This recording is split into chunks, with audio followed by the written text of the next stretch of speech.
Well, thank you very much, Ian. I appreciate that kind introduction. And I'm going to have to update that bio since we just released a new study today, in fact. Many of my comments will come from that study.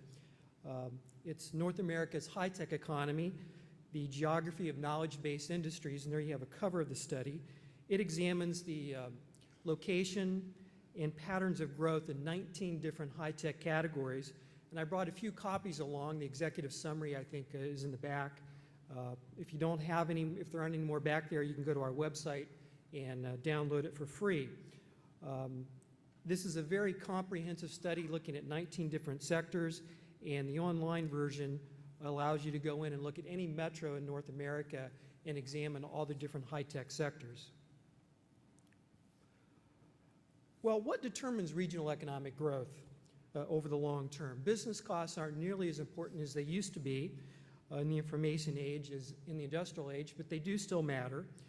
And although there are still remnants of the old economy around, a new knowledge-based economy is here today. I'm going to share with you some insights from our State Technology and Science Index here in the United States, but also give you some general prescriptions as to how it relates to any knowledge-based economy. And I'm also going to look at Oregon to compare and contrast how it's doing in a knowledge-based economy as an example of how that index can be used to promote economic development. Also, we're going to look at what some metro areas around the U.S. are doing, as well as in Canada and in Mexico. And I'm going to give you some specific examples of some of the leaders in technology-based economic development.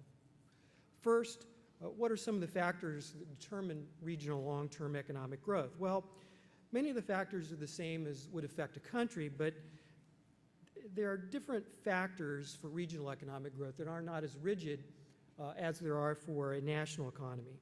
For example, labor is mobile, highly mobile in the United States between regions as individuals and firms respond to differences in regional economic performance. Migration trends can alter growth between states and regions substantially over the years. And any explanation of variation in regional growth has to recognize that there are few barriers to flow of economic activity across borders today.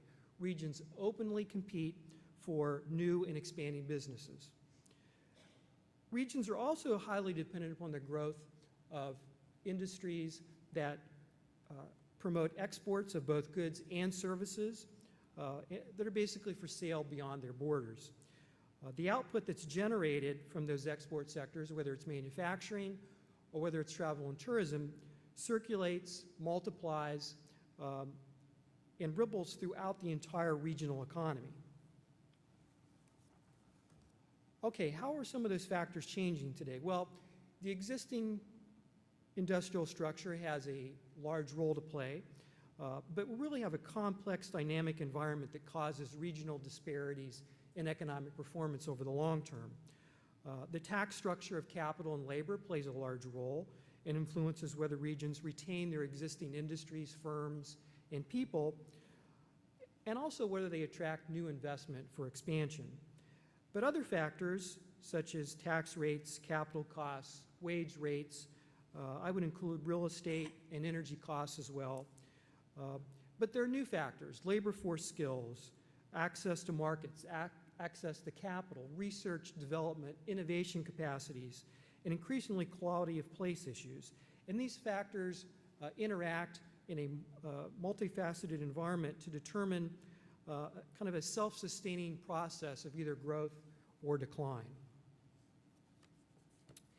I'm going to talk a little bit about our State Technology and Science Index and kind of run you through the economic development paradigm that comes from that, looking at research and development, entrepreneurial activities, access to risk capital, human capital, the technology occupations that are resident in places, and all the way to outcome measures in terms of looking at new firms that have been started and grown in the high-tech area.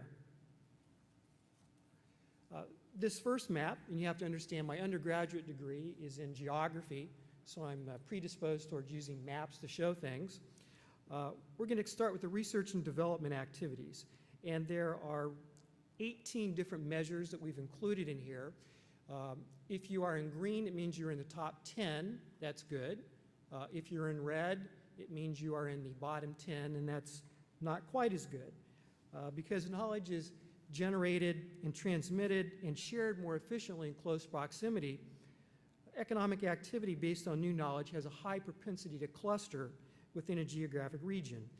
And if you want to build a new industry cluster, the research and innovation capacities of a region are critical elements in determining that. A new cluster can be formed by importing firms to some extent that have commercialized technology elsewhere, but if you want to build a region, a cluster that sticks over the long term, you need to have those research and development capacities locally. And here we've benchmarked everything relative to some measures such as the size of the economy, the size of the labor force, so various absolute measures. And what you see in terms of R&D in the United States, heavily concentrated in the Northeast, the Southwest, and the Pacific. This just shows you some of those factors that we look at that are included in here, such measures as the federal R&D that you attract, the industry R&D, academic R&D, different measures such as National Science Foundation funding, and then R&D expenditures in specific areas. And once again, these are all benchmarked relative to some measure that adjusts for the size of the population or the economy. These are the indicators from Oregon, kind of ranks in the middle of the pack on a lot of these. Here are some of the other indicators, STTR awards, SBII awards, competitive National Science Foundation funding rates, and Oregon typically scores in the high teens to low 20s on that.